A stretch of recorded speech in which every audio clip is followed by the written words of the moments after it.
Hello everyone, আশা করি আপনারা সবাই ভালো আছেন। আজ শনিবার, এখন বাজে সকাল 10:30। কালকে রাত্রের থেকে এত বৃষ্টি শুরু হয়েছে, আজ সকাল 8টা 8:30 পর্যন্ত একদম কন্টিনিউয়াস বৃষ্টি হয়ে গেছে। ওই জন্য আমাদের আজকে সঞ্জয় গান্ধী ন্যাশনাল পার্ক সকালেই যাওয়ার কথা ছিল, কিন্তু বৃষ্টি দেখে বুঝতে পারছিলাম না আমরা বেরোতে পারবো কি পারবো না। কিন্তু বৃষ্টিটা থামতেই ঋতু বলল, মা রেডি হয়ে যাও। এদিকে ঋতুও রেডি হয়ে গেছে, আমিও রেডি হয়ে গেছি। এরপর আমরা বেরোবো। আমরা বেরিয়ে গেছি। এখন তো গাড়ি নেই, আমরা যাব বাসেই যাব। আমাদের এস্টেট থেকে সিটি ফ্লো বলে একটা বাস যায়, তো ওটাতেই আমরা যাব বরিভ্যালি। তো বাসটা বেশ সুন্দর বাস, আমার অনেক দিন থেকেই বাসে চাপার ইচ্ছে, কিন্তু হয়নি। তো ঋতু আমাদের এই দেখুন পেছনে বিল্ডিংয়ের পেছনে অটোগুলো দাঁড়িয়ে আছে, ওখানে থেকেই সিটি ফ্লো বাসগুলো ছাড়ে, ওখানেই স্ট্যান্ড। তো ওই ভদ্রলোক বললেন সিটি ফ্লোতে কিন্তু আগের থেকেই বুকিং করে চাপতে হয়, মানে সরাসরি বাসে চেপে টিকিট কাটার কোনো অপশান কিন্তু নেই। তো সেই জন্য ঋতু টিকিট কাটছে, কিন্তু মেঘ যা করে আছে, বৃষ্টিটা নেই। না, আমার সিটি ফ্লো চাপার শখ আর পূরণ হলো না, কেননা ঋতু দেখলো শনি রবিবার সিটি ফ্লো বাসগুলো চলে না। অগত্যাই আমরা শেয়ার ক্যাব বুক করলাম। তো এই রাস্তাটায় আমি একবার এসেছিলাম, তাও এতটা নয়, কিছুটা। আমাদের এস্টেটের পেছনেই একটা লেক আছে, ওখানে ঘুরতে গেছিলাম। তো রাস্তার দুধারে পুরো জঙ্গল, পাহাড়, মানে এত সুন্দর প্রাকৃতিক পরিবেশ, এত ফাঁকা জায়গা দেখে, মানে মুম্বাইয়ে এতটা ফাঁকা জায়গা, এতটা মানে সুন্দর প্রাকৃতিক পরিবেশ দেখে আমি তো অবাক হয়ে যাচ্ছি। মানে আমার মনে হয় এটা হয় ফরেস্ট এরিয়া, না হলে সমুদ্রের জল ঢোকে।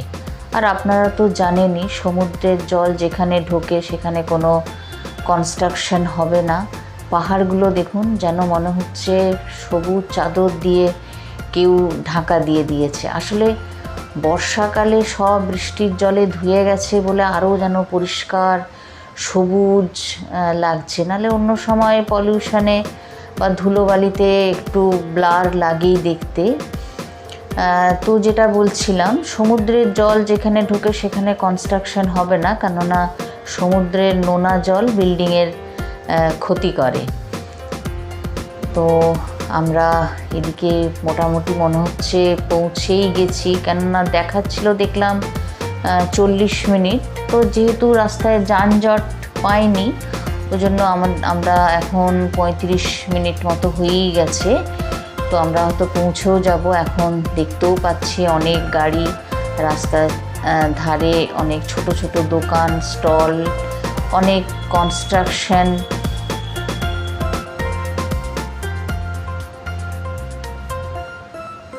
এইদিকে আবার একটা সুন্দর হোটেলও রয়েছে, রিসর্ট টাইপের, পুরো চারিদিকে পাহাড়ে ঘেরা, মানে প্রাকৃতিক পরিবেশ এত সুন্দর, মানে দেখতে দেখতে যাচ্ছি। প্রপার মুম্বাই এটা একদমই বিরল। তো আমরা পৌঁছেই গেছি বরিভ্যালি। মাল্টি স্টোরিড বিল্ডিং, যানবাহন, মানুষের ভিড়ে আমাদের ক্যাব একদম সঞ্জয় গান্ধী ন্যাশনাল পার্কের কাছাকাছি নামিয়ে দিল। আর একটু গেলেই আমাদের সঞ্জয় গান্ধী ন্যাশনাল পার্ক। এই হচ্ছে সঞ্জয় গান্ধী ন্যাশনাল পার্ক। এদিকেও বেশ ভালোই বৃষ্টি হয়েছে। আসলে মুম্বাই এই 4 মাসই বর্ষাকালে বৃষ্টি হয়, তারপরে সারা বছর আর বৃষ্টি নেই। মানে একটা দিনও বৃষ্টি বাদ থাকে না, কখনো কম কখনো বেশি। এই দিকটা হচ্ছে সঞ্জয় গান্ধী ন্যাশনাল পার্কের পার্কিং, মানে 2 হুইলার 4 হুইলার। তবে বৃষ্টি হোক আর যাই হয়ে যাক, উইকেন্ডে কিন্তু মুম্বাইবাসী বাড়িতে থাকবে না, ও ঘুরতে বেরিয়ে যাবে। এদিকে এখন ঋতু যাচ্ছে টিকিট কাটতে। টিকিট কাউন্টারেও বেশ দেখছি লম্বা লাইন। যেটা বলছিলাম, কিন্তু বৃষ্টি হলেও এখানে ড্রেনেজ সিস্টেম এতটাই ভালো যে আপনি জল জমতে দেখবেন না, যেহেতু প্রতিদিনই বৃষ্টি হয়। তবে কোনো কোনো সময় অতিরিক্ত বৃষ্টি হলে জল জমে যায়, তখন রেড অ্যালার্ট, অরেঞ্জ অ্যালার্ট এগুলো জারি হয়ে যায়, তখন বাড়ির থেকেই কাজ করে। এদিকে সমস্ত চার্ট টাঙানো রয়েছে এন্ট্রি ফিজের।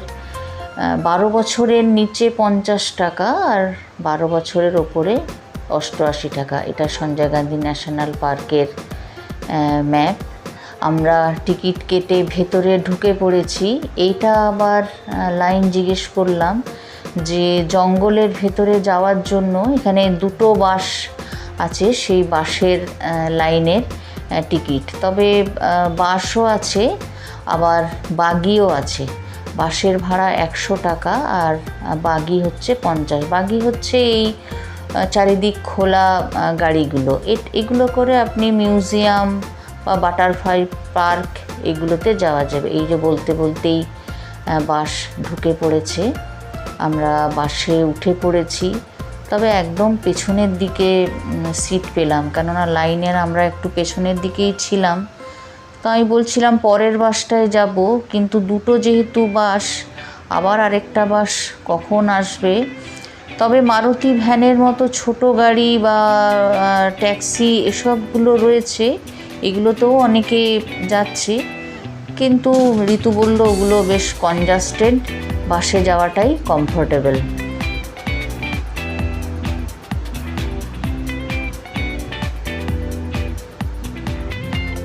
এই সঞ্জয় গান্ধী ন্যাশনাল পার্ক 1969 সালে স্থাপিত হয়, আর 1996 সালে এর নামকরণ হয় সঞ্জয় গান্ধী ন্যাশনাল পার্ক। তার আগে এর নাম ছিল বোরিভ্যালি জাতীয় উদ্যান। কি ঘন জঙ্গল দেখছেন, মানে মুম্বাইয়ের যতটা এরিয়া তার 20% এরিয়া নিয়ে এই উদ্যানটা। আর এই উদ্যান যেহেতু শহরের মধ্যে, মানে চারিদিকেই শহর, তো শহরের দূষণ বলুন বা অক্সিজেন সরবরাহ এই উদ্যান থেকেও যথেষ্ট পরিমাণে হয়। আর এর আয়তন হচ্ছে 87 বর্গ কিলোমিটার। আর এটি এশিয়ার মধ্যে একটি মানে বৃহত্তম উদ্যানগুলির মধ্যে একটি, এবং বিশ্বের 6টা যে বড় উদ্যান আছে তার মধ্যেও এটা স্থান অধিকার করে আছে। আমরা বাস থেকে নেমে গেছি, এখন পায়ে হাঁটা, অনেকে দেখে ফিরেও আসছে। তবে এখানে সাইকেলও ভাড়া পাওয়া যায়, অনেকে দেখছি সাইকেলে করেও যাচ্ছে। আমরা এখন যাচ্ছি কানহেরি কেভস। এদিকে অনেকগুলো স্টলও দেখতে পাচ্ছি, দেখা যাক কি পাওয়া যায়। আমরা যদিও ব্রেকফাস্ট করেই বেরিয়েছি, ও দেখছি না অনেক রকমের ফ্রুটস, পাপড়ি চাট, লেবু জল এসব পাওয়া যাচ্ছে। তো আমরা একটু পেয়ারা কিনবো। প্রচুর ভিড়, আর মানুষের যেহেতু ভিড় হয় প্রচুর প্রচুর স্টলও রয়েছে। এখন ওই সিঁড়িটা দিয়ে আমরা যাব কানহেরি কেভস।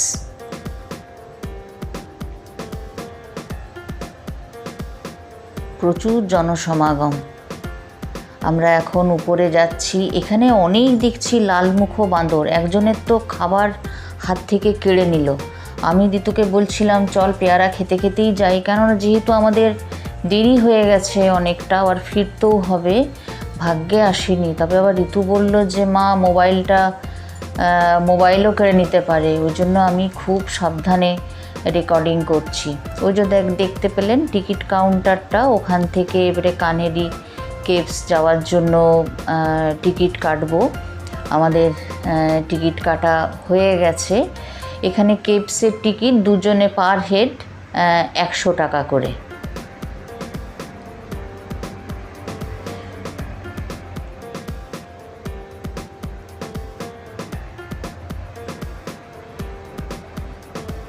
আমরা যাচ্ছি কানহেরি কেভস। গরম আছে, কিন্তু ওপরে বলে এত সুন্দর হাওয়া দিচ্ছে, আর চারিদিক মুক্ত। এদিকে একটা পার্কের মতো রয়েছে, বসার জায়গা, কমিউনিটি হল। এইগুলো হয়তো পরেই বানানো হয়েছে পর্যটকদের কথা চিন্তা করে, কেননা প্রচুর তো পর্যটক আসে, আসলে বর্ষাকালটাই বেশি ভিড় হয়। তো আমরা ওই দূর থেকে দেখা যাচ্ছে কানহেরি কেভস, আমরা কানহেরি কেভসেই এখন যাচ্ছি। এই কানহেরি কেভসের নাম হয়েছে কানহেরি, মানে এই পাহাড়টা হচ্ছে কৃষ্ণকায়, তো কানহা কৃষ্ণের নাম থেকে এটাকে বলা হয় কানহেরি কেভস। আর এই পয়েন্ট থেকে পুরো জঙ্গলটা দেখা যাচ্ছে, আর বিল্ডিং ওই দূরে দেখা যাচ্ছে মানে শহরের কোনো অস্তিত্বই লক্ষ্য করা যাচ্ছে না, ওই দূরে বিল্ডিংগুলো দেখা যাচ্ছে। তো বৌদ্ধ ভিক্ষুরা যখন ভারত পর্যটনে এসেছিলেন তখন পাহাড় কেটে ওনারা এই কেভগুলো বানিয়েছিলেন। এখানে মোট 109টা কেভ আছে, মানে পুরো 109টা কেভ ঘুরে দেখতে গেলে মোটামুটি সারাদিনই লেগে যাবে, সেটা সম্ভব নয়। তো এইগুলো ছিল। এখানে আবার দেখুন কি সুন্দর গার্ডেনের মতো করা আছে, পাতাবাহার। আবার বৃষ্টির জল ড্রেনিংয়ের জন্য ঋতু দেখালো যে কি সুন্দর ব্যবস্থা। এগুলো পুরোটাই মানে পাহাড় কেটে কেটে তৈরি হয়েছে। আর এইটা হচ্ছে বেসাল্টিক স্টোন, দেখুন কি সুন্দর ড্রেনিং ব্যবস্থা, যে জলটা আটকে রয়ে যাবে না কোথাও, পুরো বেরিয়ে চলে যাবে। তো এইগুলো ছিল ওদের বাসস্থান, শিক্ষা কেন্দ্র, প্রার্থনাস্থল, সমস্ত কিছু। এখানে একটা মানে বিশ্ববিদ্যালয়ও ছিল। আর এগুলো কিন্তু 2nd সেঞ্চুরির।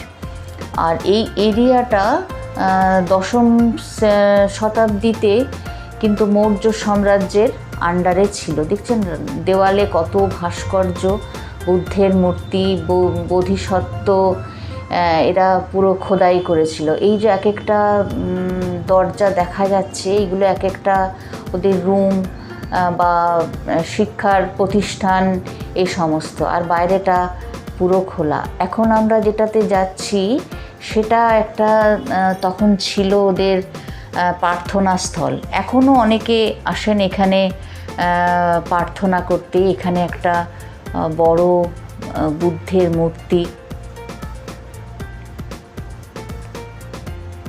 দেওয়ালে সব ভাস্কর্য বিভিন্ন। আমরা যে কেভগুলো দেখছি এইগুলো কিন্তু 2400 বছরের পুরনো, আনুমানিক 1ম বা 2য় শতাব্দীতে এগুলো তৈরি। প্রার্থনা স্থলটা অনেকটাই বড়। আর ওই দূরে দেখা যাচ্ছে একটা বোধিস্তূপ। আর পুরো দেওয়াল বেসাল্টিক, এটা যে স্টোনগুলো এটা হচ্ছে বেসাল্টিক স্টোন। তবে এখানে আলোর কোনো ব্যবস্থা নেই, এতটা উঁচুতে, তো এটা সমুদ্রপৃষ্ঠ থেকে 1500 ফিট উঁচুতে এই পাহাড়ের ওপরে এগুলো পুরো এই থামগুলো আর ভাস্কর্যগুলো সব খোদাই করা আছে। এখন আমরা এসেছি প্রার্থনাস্থলের পেছনের একটা গলির মতো আছে, মানে আমাদেরও যেমন অনেক মন্দিরে পেছনের দিকে রাউন্ড দেওয়া হয় সেরকমই হয়তো কোনো ব্যবস্থা ছিল। তো দেখছি পাথরে, এটা যদিও বেসাল্টিক স্টোন, আর আরও কিছু মেটেরিয়াল দিয়ে গাটা কিছুটা হলেও মসৃণ করে দেওয়া আছে। সব মোবাইল, অনেক ফরেনারও তো আসেন এখানে। অনেকটা এখানটা আমার অজন্তা ইলোরার মতো লাগছে। অজন্তা ইলোরাও তো মহারাষ্ট্রেই।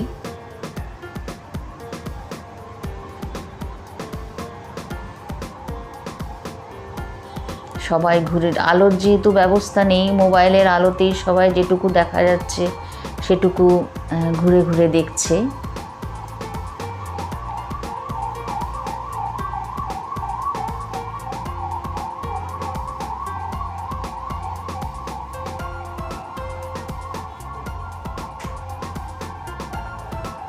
কত বড় প্রার্থনা স্থলটার কি উঁচু দেখছেন। এটাও আরেকটা কক্ষ, এটাও 2nd সেঞ্চুরিতে হয়েছিল। কত বছরের পুরনো, আসলে মেনটেনও ভারত সরকার মেনটেনও করে। আমরা এখন যাচ্ছি আরেকটু উপরে ওখানে একদম টপে ওখানে সুন্দর মানে পুরো জঙ্গলটা দেখা যায়, চারিদিকটা সুন্দরভাবে দেখা যায়। ওখানে যে সবাই বসেও থাকে, ওখানেও যে আমরা একটু বসবো, এখানেও দেখুন একটু খোদাই করা আছে। মানে বৌদ্ধ ভিক্ষুকরা এত ভালো, আমার তো মনে হয় আর্টিস্ট, যে যেখানেই সুযোগ পেয়েছেন ওখানেই খোদাই করে ভাস্কর্য তৈরি করেছেন। এইখানে উপরে এসে সবাই রেস্ট নিচ্ছে। তবে কলেজের স্টুডেন্টরাই দেখছি বেশি এসেছে, অনেক ফ্যামিলি মেম্বাররাও এসেছে। এটার এই একটা বড় পাথরের উপরেই ছেলেগুলো বসে আছে। আমার তো দেখেই ভয় লাগছে, যদি কোনো রকমে নড়ে যায় তাহলে একদম নিচে পড়ে যাবে। আর এ পাশে দেখুন, বললাম না লালমুখো বাঁদরগুলো, অনেকে এখানে এসে টিফিন করছে। তো একজনের ব্যাগ, ওরা আবার ব্যাগ দেখলেও বুঝতে পারছে কোন ব্যাগে আছে, একটা স্টিলের টিফিন বক্স নিয়ে তো সে দৌড়ে চলে গেল। আর এই পাশটায় দেখুন বৃষ্টির জলে মানে ঝর্ণা এসে মানে ঝর্ণার জল বয়ে যাচ্ছে ও পাশ থেকে। অনেকে বসেও আছে, অনেকে স্নানও করছে, ওখানে পা ডুবিয়ে বসে গল্পও করছে। এখানে একটা আবার লেকের মতো তৈরি হয়েছে।